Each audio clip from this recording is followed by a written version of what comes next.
তত্ত্বাবধায়ক সরকার ব্যবস্থা বাতিল সহ সংবিধানের পঞ্চদশ সংশোধনীতে আনা কয়েকটি বিষয় অবৈধ ঘোষণা করে হাইকোর্টের দেওয়া রায়ের বিরুদ্ধে আপিলের শুনানি শেষ হয়েছে। এ বিষয়ে রায় ঘোষণা করা হবে আগামীকাল।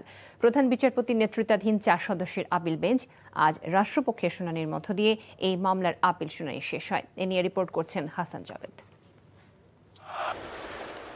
2011 সালের 30 জুন তৎকালীন আওয়ামী লীগ সরকার তত্ত্বাবধায়ক সরকার ব্যবস্থা বাতিল সহ 54টি বিষয়ে সংযোজন, পরিমার্জন ও পরিবর্তন এনে সংবিধানের পঞ্চদশ সংশোধনী করে। কনস্টিটিউশন 15 অ্যামেন্ডমেন্ট বিল 2011 সংসদে পাস হলো।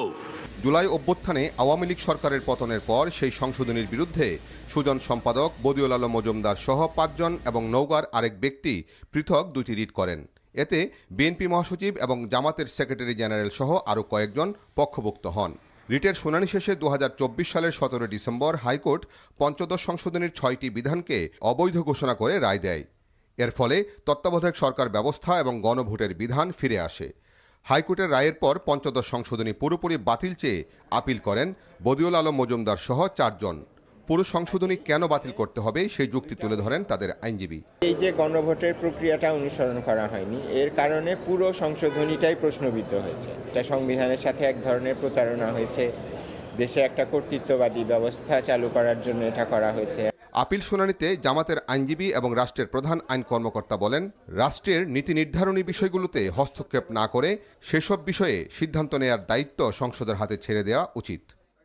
যেহেতু হাইকোর্ট বিভাগ পর্যবেক্ষণ দিয়েছেন যে সংসদের এই ক্ষমতা আছে এবং আমরা মনে করি সংসদ সার্বভৌম আইন প্রণয়নের ক্ষেত্রে, সংবিধান সংশোধনের ক্ষেত্রে, সুতরাং আদালতের কাছে যদি মনে হয় ইতিপূর্বে আমাদের দীর্ঘদিনের রায়ের মাধ্যমে স্থাপিত যে আমাদের সাংবিধানিক মৌলিক কাঠামোর পরিপন্থী যদি কোনো সাংবিধানিক সংশোধনী হয়, সেটা তো অবশ্যই সেটা আদালত দেখবেন।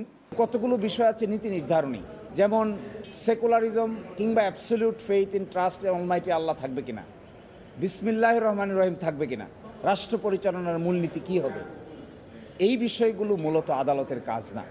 এই জন্য ওই অংশটুকু আমরা বলেছি পার্লামেন্টের উপর ছেড়ে দিতে। বৃহস্পতিবার আপিল বিভাগের রায়ের মাধ্যমেই সংবিধানের পঞ্চদশ সংশোধনী পুরোপুরি বাতিল হচ্ছে নাকি হাইকোর্টের রায় বহাল থাকছে, অথবা পঞ্চদশ সংশোধনীর আরও কিছু বিধান বাতিল হচ্ছে কিনা তা নির্ধারণ হবে। Hasan Javed, NTV news, Dhaka.